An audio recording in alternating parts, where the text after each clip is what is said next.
Hi everyone, today I am reviewing this book called Botanicum, and it's created by Katie Scott and Kathy Willis. Now, this is the last book from that major book haul that I shared with you, and it is the biggest one. So just to give you an idea, this is exactly what it is. It's the biggest book that I have in terms of the size. However, it's not as thick as some of my books, so it's actually a thin book. Let me show you the back of it. As you can see, the style of the prints is more of a digital than hand drawn, and let's have a look what it says. It says here, "Welcome to Botanicum. This museum is open all hours. It houses an extraordinary collection of plants and fungi, from tiny algae to trees that tower up to 80 meters high. So how did the plants evolve? How did Earth reach the diversity of plant life we see today?" So that's basically what this book represents. So it's like a little trip to museum. I'd say it's an encyclopedia of botanical art, but really would be great for any of those that love botanical art, any age, whether it's a child that you could teach the history of plants and the evolution of plants, or it could be someone like a teenager who's interested in this and perhaps studying something related to that, or even in when you're slightly older, you definitely would enjoy it. So any age this book is great for. So I find it quite cute that it has here, "Welcome to the museum, admitted all." So it's like a little ticket, and it is of course by It's by Royal Botanical Gardens Kew. I have now quite a few of their books. If you are into botanical art and you're British, you're most likely aware of Kew. But if you are from somewhere else, like, I don't know, America or overseas, then you will probably not know what Kew is. So I would highly recommend to purchase some of their books, because they do the most stunning botanical art books that I know of. Okay, so let's open this book, and we won't be able to capture all of it because, quite frankly, it's hanging off my table. For me to do that, I realized I would have to literally just move all of my stuff, which I can't do. So, but you will get a good idea. Let me just push it a bit to this side, hoping not to get the coffee, or my tea rather, onto it. Okay, so here it is. So the look of it is like this. It's a little bit on off-white to make it look a bit vintage, I guess. And it's all digital art that kind of represents these illustrations. It's all in large print. So those of you who love large print, you will love it, because even the small print is still quite large. And so there is an introduction here by Professor Kathy Willis. There we go. So let's look at the content. So we've got gallery, the first plants. So this all covers, if you're interested, how things, how things started in the world of plants. So we've got here algae, fungi, we've got some mosses and ferns and all of that kind of stuff. Then we have trees. Then we have palms and cycads, not sure how to pronounce that. And then this one at the bottom here, which I don't know if you can see just about, this is Herbicus plants. Then we have grasses, cattails, sedges, and rushes. The next one is orchids and bromeliads, and then adapting to environments. So basically, it covers a good bit of information, and like I said, if you want one evening, cozy up under a little blanket, make yourself a nice big cup of tea, and just kind of read a little bit about how things came to be, it's definitely a fun book to do that with. I also, however, take inspiration from this book, and I actually created a couple of tutorials where I looked at some of the first plants and fungi, because these are digital prints rather than photographs or illustrations.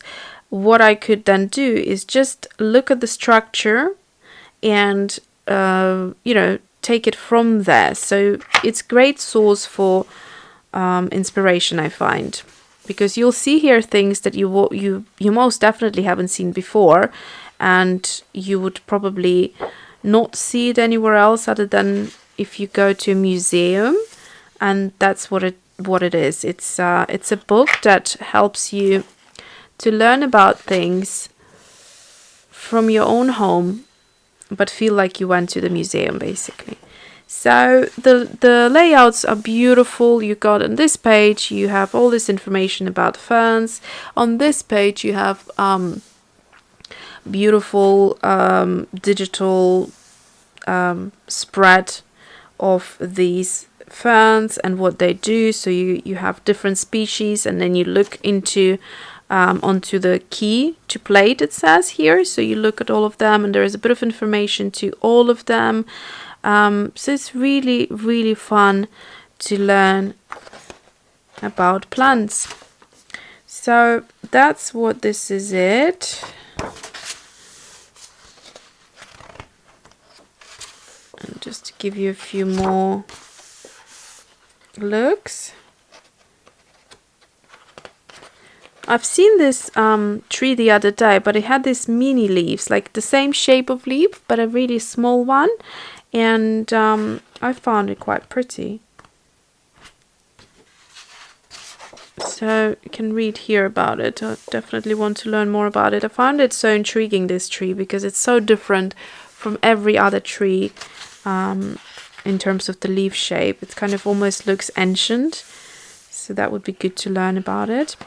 And then tropical trees, fruit trees, ornamental shrubs. So gosh, there is a lot here. You can see every page on the right side is covered with these beautiful illustrations. And then we have the palms. So learning to draw from these is actually quite simple, or actually easier than drawing from a photograph or illustration, like a botanical representation of a plant, because as it is digital, it loses a lot of detail and it kind of simplifies it a lot. And so for you, it would be easier to look at the structure of the leaves and kind of not be distracted by all the detail that you would get otherwise. And so therefore I find it a really good source for for learning things and drawing them. So here is some more wildflowers, some dandelions there. Look at these beauties. So that would be quite fun to draw out, because you can see the shape right there. It's almost like a flat shape. All of these have a flat feel to them, and so that's exactly what makes it easier. And then we've got bulbs. So this looks like garlic to me. Onions. So let's see. Yeah, that was garlic. And 4 is red onion. That's right. Actually, I planted this one. What is that? It's a flower that's related to the garlic.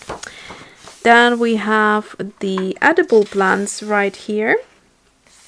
Look at that. You can see how the artichoke grows.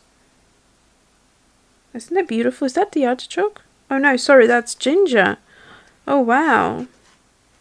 Actually, I heard that the ginger, there is a flower to ginger, but I never knew it. I obviously know that ginger is a root, but I didn't know that it had such an interesting flower, almost like, looks like an artichoke. So, and then peanuts. Look, peanuts grow what? They grow under the soil? I thought peanuts were hanging off the bush. How interesting. That must be peanuts, right? Yeah, peanut. That's really interesting. Okay, so I'm already learning stuff here, and I love it. Like I said, it's a very different style, but I totally appreciate it. It's nothing like I already have in my botanical art book collection, and definitely gorgeous. Then we have some crops here. If you are quite nerdy and you love learning things, you would absolutely enjoy this book. Look at that. That looks like a pink pineapple. Yes, so stunning. Look. Succulents and cacti. Oh my gosh, look how pretty this is. So nice. Gorgeous. Right. So that is it. Oh, I read about this disgusting flower. So this is a very rare flower, and it kind of like a parasite. So it emerges from nowhere, and it smells very badly, this one. And I won't tell you more detail about it because it's quite disgusting, but you can read about it. But yeah, so these are the parasites. And if you didn't know, I learned this a couple of years ago, actually after we moved to the countryside, that mistletoe is a parasite that basically attaches itself onto the top of the trees and kind of grows from there. So what happens is, I read this from another encyclopedia last night. The birds eat the little berries, and then the berries are quite there is a stone inside, right? And it's toxic. So the birds tend to spit it out, but it somehow sticks to them, and then eventually falls onto one of the branches on the trees, and that's how mistletoe starts growing, because the seed attaches to the bark, and then it kind of sends these roots or something inside the tree and feeds on the nutrients and the moisture of the tree that way. So yeah, if you didn't know, that was another little bit of information. And there you go. And then these mangrove forests, there's some roots that are pretty amazing of some trees. So that is it. Lovely, lovely book, full of information. And if you love to know anything about botanical art, there is another book for you to possibly add to your collection. Alright, thanks for watching and see you soon.